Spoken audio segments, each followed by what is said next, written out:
Agradezco mucho a Marta Bárcena, que nos acompaña en Mega Noticias. Fue embajadora de México en Estados Unidos en la administración del presidente López Obrador, la primera mujer en llegar a esta posición. Actualmente es embajadora eminente y columnista del periódico El Heraldo, con una carrera diplomática desde el año 1979. Marta, ¿cómo está? Muy buenas tardes. Gracias por aceptar esta entrevista. Muy buenas tardes, Juan Carlos. Es un gusto estar contigo y con tu auditorio. Y a la orden. Estoy viendo que a usted pues le tocó Jimmy Carter, le tocó Ronald Reagan, sí. George H.W. Bush, Bill Clinton, George W. Bush, el hijo, Barack Obama, Donald Trump y un cachito de Joe Biden. ¿Con Así qué es, presidente aparte, de Estados Unidos? Yo fui ¿Sí? becaria Fulbright en la Universidad de Delaware a un curso especial sobre seguridad nacional de los Estados Unidos. Y conocí a Joe Biden cuando él era senador por el estado de Delaware. Sí. Hace ya muchos años. ¿Qué presidente le ha ido mejor? Cuando él presidía el Comité de Relaciones Exteriores del Senado de los Estados Unidos. Sí. ¿Con qué presidente le ha ido mejor a los migrantes del otro lado? ¿Quién ha tratado mejor a los migrantes de esta lista de presidentes que le acabo de mencionar? Bueno, yo creo que los que entienden mejor la necesidad de la presencia mexicana en Estados Unidos. En este sentido, creo que, por ejemplo, los dos presidentes Bush, viniendo de Texas, entendían muy bien la fuerza de México, la importancia de México y la importancia de los trabajadores mexicanos en Estados Unidos. Creo también que históricamente los republicanos estaban a favor de permitir algún tipo de estancia temporal de trabajadores mexicanos en Estados Unidos y de otras nacionalidades, porque los republicanos estaban muy alineados con las necesidades de las empresas. Esto cambió radicalmente a partir de la administración Trump, en donde los republicanos empezaron entonces a tener un manejo de la migración como sinónimo de amenaza a la seguridad nacional y no como sinónimo de necesidades o de factores de expulsión y atracción económicos. Entonces, yo diría que con los republicanos tuvimos siempre una apertura de los republicanos para que fueran los mexicanos a trabajar a Estados Unidos, porque lo necesitaban sus empresas, a excepción de Trump. Ahora bien, con los demócratas hemos tenido, creo que, mejores actitudes hacia la población mexicana que ya vive en Estados Unidos. Sí, menos redadas en general.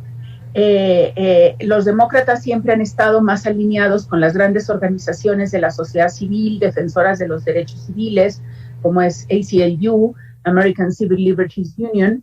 Entonces, dependiendo qué enfoque le quieras tú dar a la migración, puedes decir,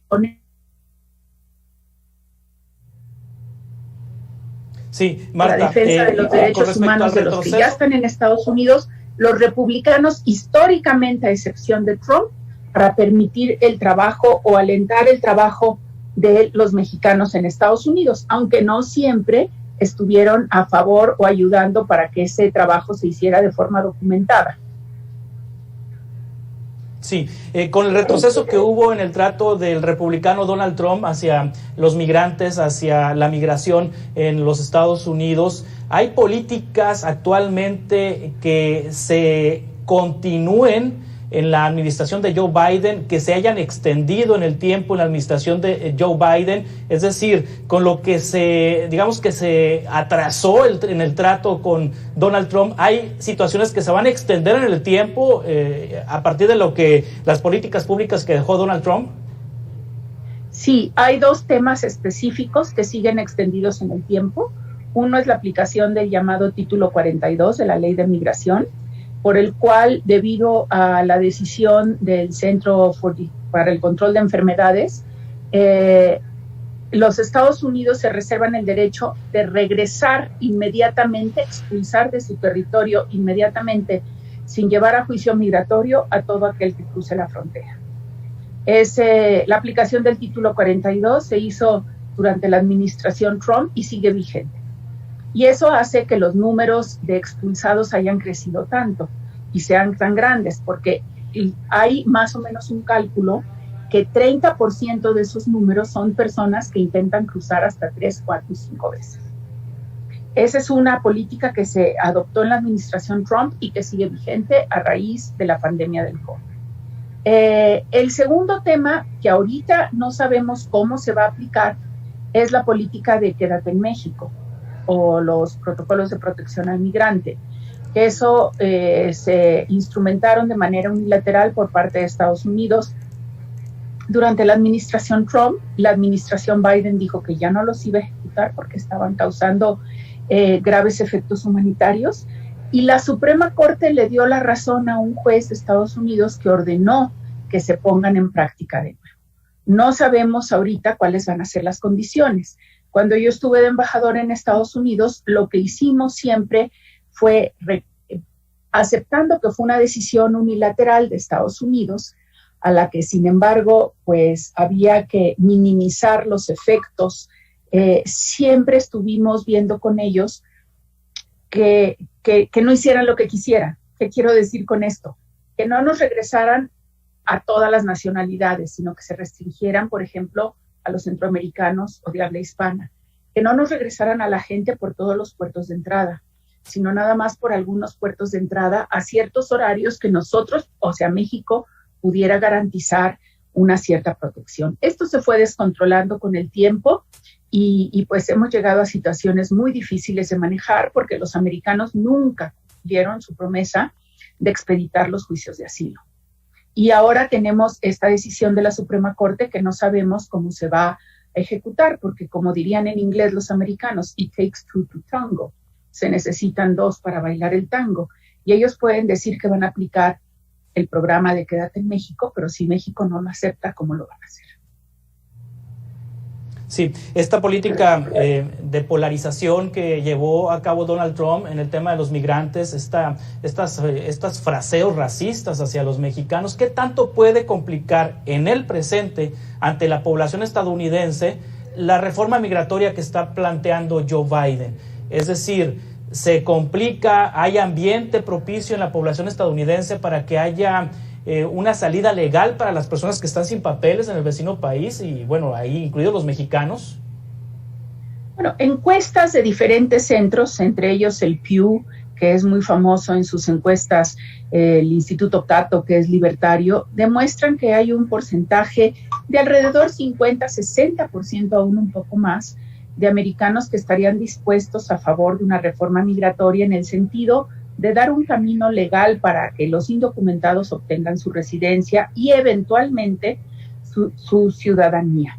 La reforma integral que presentó el presidente Biden, acompañado obviamente de senadores y congresistas demócratas como son el senador Robert Menéndez, tiene en estos momentos muy pocas posibilidades de ser aprobada tal cual.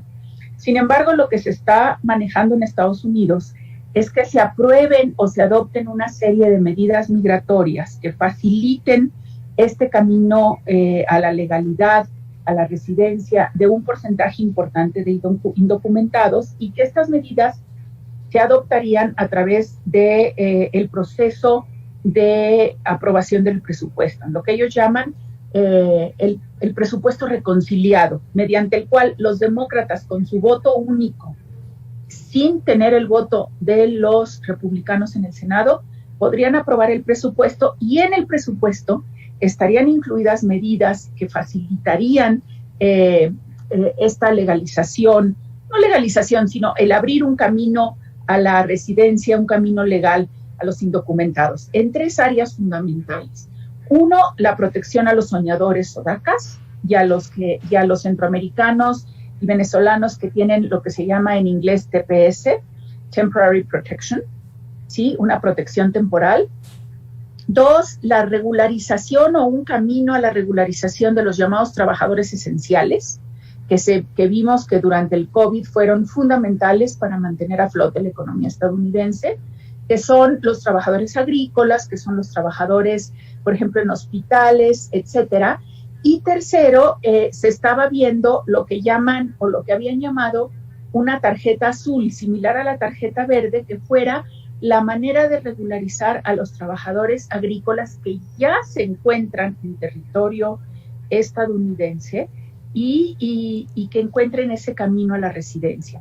Vamos a ver cómo evoluciona la discusión del presupuesto, pero yo creo, por mi experiencia, que es más factible que sean aprobadas esas 3 medidas en el paquete del presupuesto que la reforma migratoria integral, porque ya no queda mucho tiempo, Juan Carlos. Y el año próximo hay elecciones al Congreso, y creo que nos queda claro a los que conocemos Estados Unidos que un grupo muy importante de republicanos muy conservadores van a utilizar el tema de migración como uno de los temas de campaña, de polarización y de división.